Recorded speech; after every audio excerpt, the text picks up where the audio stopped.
Bien, alors c'est la première année dont j'ai pris les fonctions de coordinateur scientifique du réseau francophonéen il y a un peu plus d'un an. C'était en octobre 2021. J'ai pris la relève de Frédéric Boutoul, qui était donc pendant la phase d'amorçage le coordinateur scientifique.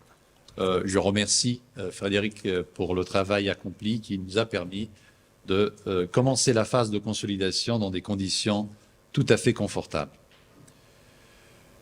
Alors, en fait, on parle de direction, de coordination du réseau, et il faudrait surtout parler de Oumou, Dame Tardieu Salam, notre chargée de projet, qui est à 100% sur le projet, qui est très discrète aujourd'hui, parce que dans la communication, vous savez, elle n'hésite pas, justement, heureusement, à communiquer les choses essentielles qu'il faut faire absolument. Et donc, c'est un moment public de remerciement personnel à Oumou, qui est absolument indispensable. Et puis...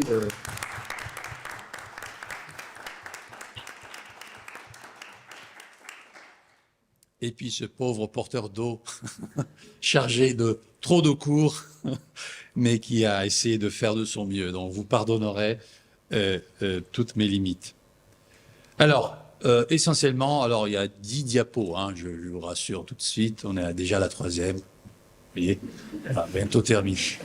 Alors, l'une des toutes premières choses qu'on a faites, on a élargi le comité scientifique. On est 6 établissements, 2 maisons des sciences de l'homme, Poitiers, Bordeaux, 40 unités de recherche, environ 200 chercheurs plus ou moins impliqués. Il fallait gérer ce navire et c'est pour cela que nous avons décidé de augmenter le nombre de membres du comité scientifique par établissement. Donc nous avons actuellement 19 membres du comité scientifique ou comité de pilotage scientifique, en 18 référents, tous axes confondus, tous établissements confondus, plus le coordinateur scientifique. Alors, en quoi consiste le travail du comité scientifique et la coordination du comité? Tout simplement, on se réunit régulièrement, à peu près une fois par mois. Avec des temps plus espacés, on se retrouve avec le comité d'orientation stratégique et toujours sous le contrôle de la région. Je vous rappelle, je crois pour la 3e fois, que ce projet est financé entièrement par la région Nouvelle-Aquitaine. Et donc, on sent la responsabilité de la gestion de l'argent public. Et c'est pour cela que la région nous a accompagnés dans toutes les étapes. Il fallait absolument définir collégialement, toujours, un protocole pour la gestion financière et l'éligibilité des actions des axes. On est tous différents, heureusement. Nous avons tous des trajectoires différentes, heureusement. Mais il faut quand même s'accorder sur des règles du jeu. Hein. Le réseau est là pour soutenir des actions collectives, des actions synergiques, des actions interaxes, interétablissements. Pas forcément pour financer la mission d'un ou d'une collègue pour aller à l'autre bout du monde.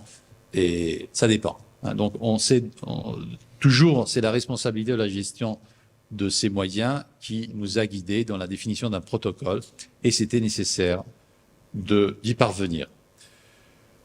La première chose que j'ai faite au moment où on m'a proposé de prendre la direction, la coordination du réseau, j'ai effectué une tournée francophonéenne. Donc, entre octobre et décembre 2021, c'est-à-dire j'ai rencontré des équipes de recherche dans des établissements universitaires que je ne connaissais que très peu, voire pas du tout. Donc je rappelle Poitiers, Limoges, La Rochelle, Pau et Pays de la Dour, Bordeaux, Bordeaux-Montaigne. En aval de cette tournée de rencontres, de réunions, d'échanges, on a collecté un panier de projets de recherche, c'est-à-dire des pistes qui étaient déjà battu quelque part par les collègues qui s'occupaient de près ou de loin de francophonie, tout domaine scientifique confondu. Cette tournée a été un moment humainement et scientifiquement majeur, très important. J'ai su même que cette idée a été copiée par un autre réseau de recherche régional Et je pense qu'on va la reconduire, peut-être avec une innovation, développement durable.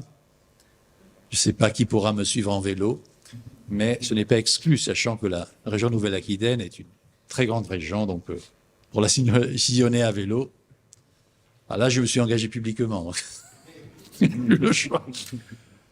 Accompagnement du réseau. Alors, pour que la vitesse de croisière soit atteinte, pour que le travail soit aussi se traduise concrètement, il fallait organiser une arborescence et donc des groupes de travail placés sous la coordination de responsables au nombre variable. Vous avez vu, il y a des axes, disons, qui sont animés par plusieurs responsables d'axes et des axes, pour l'instant, comme par exemple l'axe développement durable, qui est porté par Farid, uniquement en tant que responsable d'axe. Mais bon, la dynamique est évidemment évolutive. On a essayé, grâce surtout à l'endurance de Oumou, à être présent partout. Il y avait une réunion pour donner des suggestions, pour éclaircir certaines démarches administratives. C'était, je l'ai déjà dit tout à l'heure, un terrain à défricher, un nouveau dispositif régional. Ce n'était pas du tout évident de savoir, il n'y avait pas de mode d'emploi, donc pas évident de savoir comment avancer. Et les axes ont organisé séparément, mais toujours ayant à l'esprit les passerelles interaxes, des réunions internes, des séminaires, des journées d'études, on les a évoqués. Concernant le volet visibilisation du réseau, la grande nouveauté a été au mois de mars dernier de créer et de mettre en ligne le site Francophonéa que je vous invite à lister parmi vos préférés, vos sites préférés. Vous ouvrez l'ordinateur et même si vous ne voulez pas, c'est le site Francophonéa qui s'affiche. Il y a aussi une mise en place de réseaux sociaux, notamment LinkedIn et Twitter. Alors, concernant la visibilisation du réseau à l'étranger, tout ça pour insister sur le fait que, certes, c'est un réseau néo-aquitain, mais la francophonie est une langue au monde, n'est-ce pas? Et donc, nous devons de présenter le projet, le réseau à l'étranger. Alors, dans l'ordre, peut-être j'ai oublié quelques rendez-vous importants. Donc, aux premières assises de la francophonie scientifique de l'AIF en septembre 2021 à Bucarest, on avait une fenêtre pour présenter, Frédéric Boutoul et moi, le réseau. Deuxième présentation à Nairobi à l'occasion du deuxième congrès du réseau international POCLAN, Population, Culture, Langue et Développement. C'était en octobre 2021. Et tout à l'heure, Pascal Sommet va nous parler du réseau POCLAN.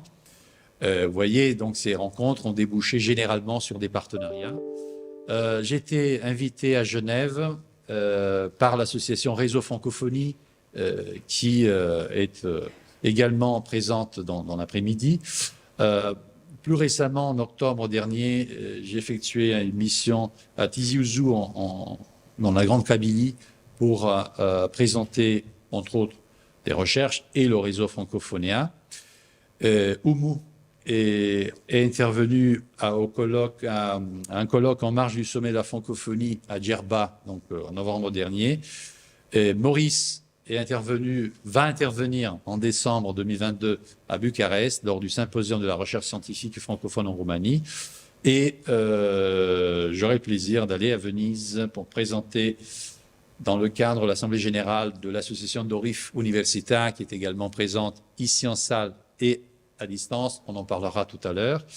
Et j'aurai également le plaisir de me déplacer sur Fès à l'occasion du 3e congrès du réseau international POCLAN consacré aux transmissions. Alors, pour terminer, quelques réalisations. On a vu déjà des séminaires organisés, des journées d'études par les différents axes. Je ne vais pas revenir sur le bilan qui était fait dans les détails.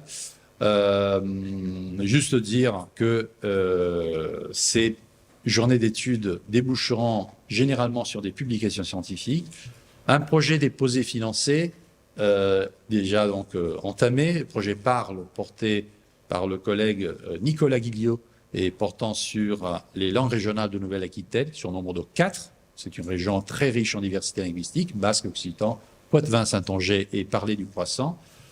Une application croissante des doctorants, bon, préconisée et nécessaire, aussi pour rapprocher les chantiers de recherche de la formation. La promotion de l'édition scientifique.